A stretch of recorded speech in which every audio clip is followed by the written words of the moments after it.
because sometimes we will think that we have spent around 8 or 9 hours per day, but if you are actually using a proper timer, you will see that it might be time might be somewhat lesser. We might be taking some break. If you are using phone in between, that will be a huge time drain. And the thing is, you need to take break, but looking at the phone will not be helpful for your brain during taking such breaks. So Absolutely. try to keep the phone completely away from you. I will keep my phone at home and I will go to my study room. In terms of consistency, yeah, daily spend some hours for the video lectures and spend some time for revision. And numericals, you can keep it like once in 2 days or 3 days. But the revision should be a daily process. That's very important. Times that I felt like when I'm looking at social media like LinkedIn or something, I will watch my friends. They are either getting promoted or they are going for higher studies, etc. But I'm just sitting here and studying here. I sometimes I have questioned myself whether I'm whatever I'm doing like this, whether it makes a difference in my life or not. First of all, I started avoiding these social media and all that. Don't look at others' achievements. And in addition, I have just advised myself, just don't take life too seriously. That's a general advice I would take. I mean, for someone like me, I used to be very anxious about my future. All through my most of my teenage and recent years, I've been thinking about how my future would be. But very recently, I started adopting that philosophy that don't take life too seriously.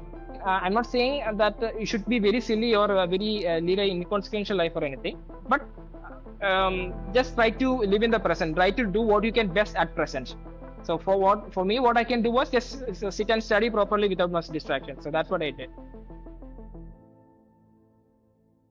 Hello everyone. In this session, we have GATE 2026 mechanical topper Karthik with us. Karthik is from Thiruvananthapuram, Kerala, and he did his BTech from NIT Calicut, and he was enrolled in Exergic full video course. First of all, congratulations, Karthik, for your success in GATE. Thank you, sir. And tell us about your GATE journey. Actually, I started preparing for GATE from February end of 2025. I enrolled in the Exergic 1 course. And before that, I have attempted GATE twice during my third year, and even GATE 2025 also I have attempted. Both times I didn't qualify, but I didn't have any proper preparation by that. And this past 1 year, I properly prepared for it, and I was able to get a good rank. So, in which year did you pass out from college? Sir, I passed out in the year 2022. From then, I got placed at a engineering coaching institution. I was a maths faculty helping students prepare for IIT JEE. Then by February end, I decided to leave the job and give full time for GATE. So, since you began your journey from the video course, what was the process of making notes from those videos? What was the process in which you captured the information, the concepts that you were getting, and what type of notes you made? So initially, when I'm watching the video lectures, I will make the long notes, somewhat detailed notes. Every single point you have mentioned, I will try to scribble it down. And after revising the long notes and after doing the PYQs, I will try to make short notes. But later I realized that this might be a little more time consuming. So I think for 5 or 6 subjects, I have made short notes. After that, from the long note itself, I just marked out the points which are important, which I should be revising continuously. Either in the formulas, I will put them in a box, or some important points I will give a asterisk mark or something. So that's how I made the notes. Along with that, in the same notebook, I will add some additional papers where I will get any numerical points that I need to. I mean, once I'm doing the questions, the additional information or additional points that I should be knowing, I will write down in some additional papers and I will attach it with the notebook. So I have basically one note. Most of the subjects I have one notebook mainly for the long notes. Within that itself, I will mark the important points. Understood. This I also used to do. Means I used to write additional points in a slip of paper and then stick it between the pages using some glue and all. So that is something which makes sure that you can add things to your notes without disturbing the spacing and look and gap and everything. Otherwise, it will get too clumsy and revision will be very difficult from that situation. What about question solving? From when you started solving questions? From which month you started solving questions? PYQs I've been solving continuously along with the video lectures, but I think towards the end, I think by mid of November, I finished the video course. But still, there were pending some PYQ questions for a few subjects. Then, along with that, I started solving the practice session and the topic test. And by around December first week, I have finished, I think, the practice session. Question bank, I have actually started during when I started from strength of materials, I started doing the question bank. But later, I didn't feel like I am getting enough time, so I decided I will do the question bank towards the end. But sadly, actually, I couldn't finish the question bank. So yeah, that's it. So this time, when you entered into the exam hall and started writing paper, what were your 3 hours like? What was going on in your mind when you saw questions, and how did you plan your 3 hours? Sir, mostly based on what you advise, I did not go, I mean, I did not think much beyond what the particular question I'm looking at. So when I'm looking at a question, I'll just solve it. I don't think about anything beyond that. When I started the exam, I think in the first, I will always go for first aptitude and then go for the technical. In the aptitude, I think in the first question itself was a little bit lengthy. I felt like that. It was a little bit calculation intensive. So much data was given. And when I started solving it, I felt like maybe this whole paper might be a little bit difficult. But then I decided I'll just leave the question and I will go to the next. But turns out that the rest of the questions were not that difficult. But later I came back to the same question and I was able to do it. It wasn't a very difficult question. So for the rest of the question, I think in the first cycle, I think I left around 10 questions. I found like confusing or difficult or something. Then in the second cycle, I think around 45 minutes were left. I went back to these 10 questions. I think I attempted around 6 or 7 of them. I had to leave around 3 questions. Okay. What about silly mistakes? Have you done some silly mistakes this time in the exam? Yes, sir. I mean, there are a lot of silly mistakes that I mean, sir, are you asking about silly mistakes during the exam or silly mistakes that I managed to avoid? Yeah, both. You can tell both. No, in the gate, actually, I haven't really gone in detail about whether I made a silly mistake or not. Why? Because Okay. most probably I might have done that is the usual pattern for me. There will be at least 1 or 2 questions definitely where I have made some silly mistake. The reason why Hmm. I wasn't looking at it because once I realized that I have made some silly mistake, that will really haunt me. So I decided to just not go into that. I will always go into the silly mistakes while writing the mock test. For the actual gate, Yes. I haven't checked yet. So during the mock test, there are what I do for silly mistake was either I will use Exergic tracker where I will note Hmm. down the for each question that the silly mistake or what kind of specific mistake I have made, and also I kept Hmm. one separate paper for that. I will write the topic name and the kind of silly mistake I'm prone to make. Hmm. So it can be something even very basic like to confuse between radius and diameter or something even Hmm. Hmm. as fundamental, but still students are very prone to making such mistakes. Hmm. Hmm. And Hmm. also Hmm. another kind of silly mistake that I'm doing is not reading the question properly due to the pressure of that exam, even be it the mock or the actual exam. Out of the pressure, I Hmm. will try to just glance through the question and look up the specific data that we'll see, and we'll try to do the question as such without reading the question completely. That was a Hmm. mistake I Hmm. used to do. Hmm. Even in the actual Hmm. gate, the first question I was talking about in the aptitude, I have Hmm. this problem. Even in the mock test, I have noticed that I used to Hmm. make this problem of misreading the question. The question Hmm. will be given some data, but for some Hmm. reason I will misread it as something else. In the first question, there was something was saying that twice, thrice, and 4 times.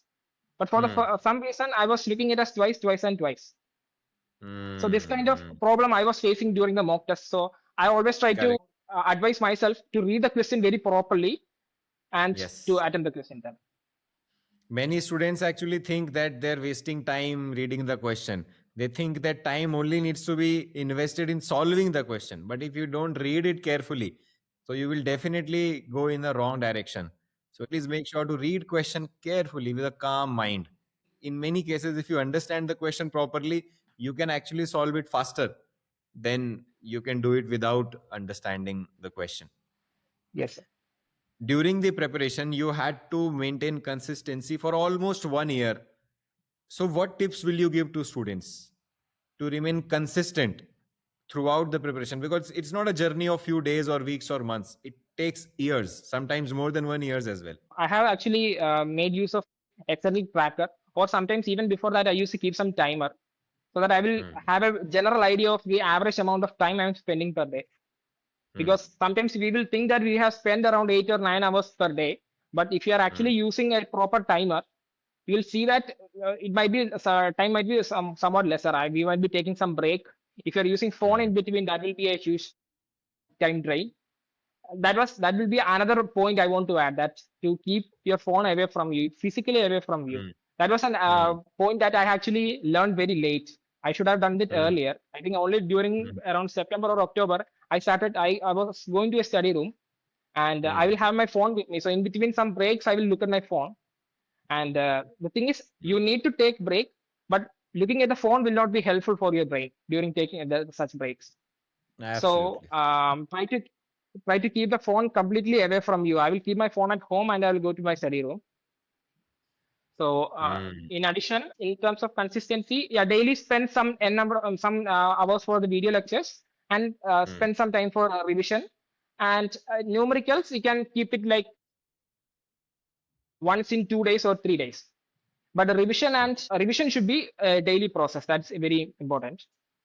Hmm. Hmm. So I Hmm. think Hmm. these Hmm. are the main points for consistency.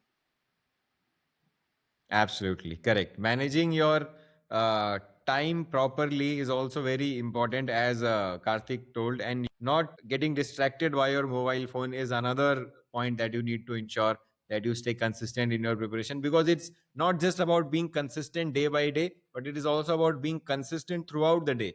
What I mean is that for a few hours you studied, then you thought you were studying, but then a lot of time you spend on your mobile or wasting time here and there. So staying consistent throughout the day also is something that is important. Karthik, Yes. since you were preparing full time, because of that, there was any pressure in your mind? Because many people who are in college, they think, "Ki, chalo, we'll get placed somewhere." They have one backup in their mind, but a full time aspirant solely depends on this exam. So, was there any pressure in your mind?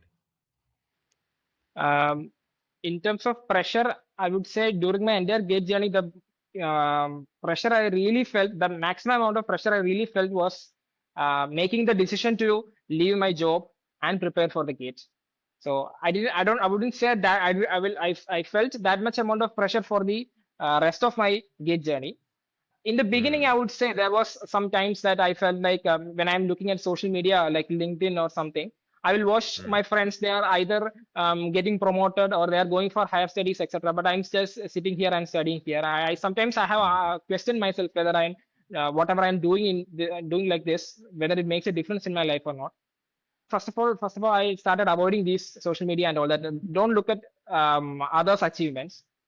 And in addition, I have just advised myself, just don't take life too seriously. That's a general advice I would take. I mean, for someone like me, I used to be very anxious about my future. All through my most of my teenage and present recent years, I've been thinking about how my future would be. But very recently, I started adopting that philosophy that take life too seriously. I'm not saying that you should be very silly or very lead an inconsequential life or anything, but just try to live in the present. Try to do what you can best at present. So for me, what I can do was just sit and study properly without much distraction. So that's what I did. Absolutely, absolutely. I think it's a very good philosophy, because what you can control is today, is right now, is this moment, is this day, right? What is going to happen in the future is not in your control. Rather, it is, but it is indirectly controlled by what you do today only, right? So Yes. even if you are bothering or worrying about future, today is the day that is going to change, that is going to make a difference. So that is why it is a very good advice, because many students, when they attempt questions, if they're struggling at some concept in some test, so they get into that negative cycle of uh, having underconfidence and then thinking bad about their future, and that is a vicious loop. They get stuck in the loop. So it is very important to break out of that loop, right? Today is the day that you can control. Don't bother about what's going to happen in the future. It will be good if you are focused today, if you are doing good today. Sooner or later you are going to crack some good exam, you are going to get into a good career. So that's fine. Regarding test series, what was your method mindset rather? What was your mindset? With what mindset you approached your test series attempt, your marks? Can you tell more about Um, that? while writing the exam, I would say try to simulate the actual GATE exam in every way, in terms of, as you have already advised, in terms of the time and in terms of all the things, your proper sleep and the meals, everything. In terms of that, try to simulate the actual GATE exam. While once you finish writing the mock test, Test. then you Yes. shouldn't be focused on just a score, as Hmm. again you have advised. You have to Hmm. go focus into the type of mistakes you have made. You can look at the your position, rank position, just to get an idea, just to make sure Hmm. you are making an improvement or not. Hmm. So that's the main thing. Ultimately, the idea should be that to make an improvement in terms of the Hmm. year score. Improvement not by comparing with others, but by comparing with yourself from the first test series to the end. Hmm. Hmm. But suppose someone is not able to make progress test by test, marks are fluctuating or not increasing. So, what would you suggest to such aspirants? Um, again, I also had the same issue. In the beginning, Hmm. I was getting my test series marks to be around 60 something or sometimes 70, but it has Hmm. gone to below 50 as well. Even one time I got marks around 47. But still, main thing is your test marks might be fluctuating, but your focus should be on the kind of mistakes you are making and your time management strategy. You have to focus on these things. The main purpose of Hmm. writing FLTs is to manage these things. Your the kind of mistakes you are making. You have to get habituated with the actual exam. The Hmm. the 3 hours you are spending properly there. So don't focus too much into the marks. Just focus on trying to improve, because again marks can fluctuate because papers are different. You are not writing the Yes. same paper again and again. So marks can fluctuate. So don't focus too much into the marks.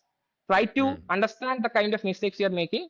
Try to understand the time strategy, the time management strategy that you have adopted, and just Hmm. try to see the question and you look at the, if possible, you look at the solution you have written and see whether you could have done this question much faster or not. Exactly. Exactly. Karthik, which was your favorite subject? Favorite subject, I think that would be strength of materials, because that is a faster subject. You will give maximum focus on that. Yeah, you'll give so much of time for that. So I would say I was quite good at it. So strength of materials would be my favorite. All right.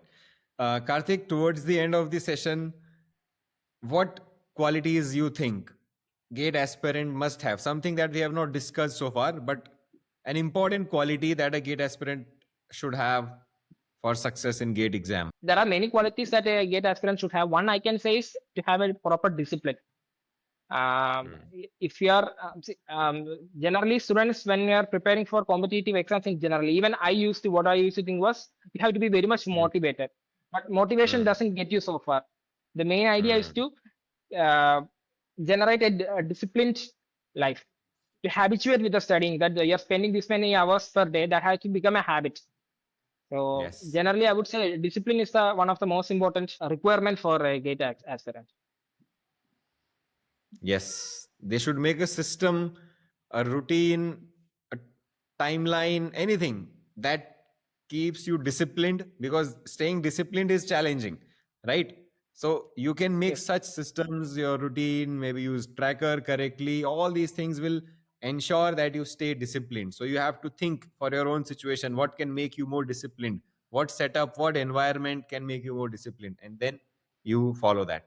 So I'm sure the tips and strategies which Karthik has shared are going to be helpful for those of you who are GATE aspirants.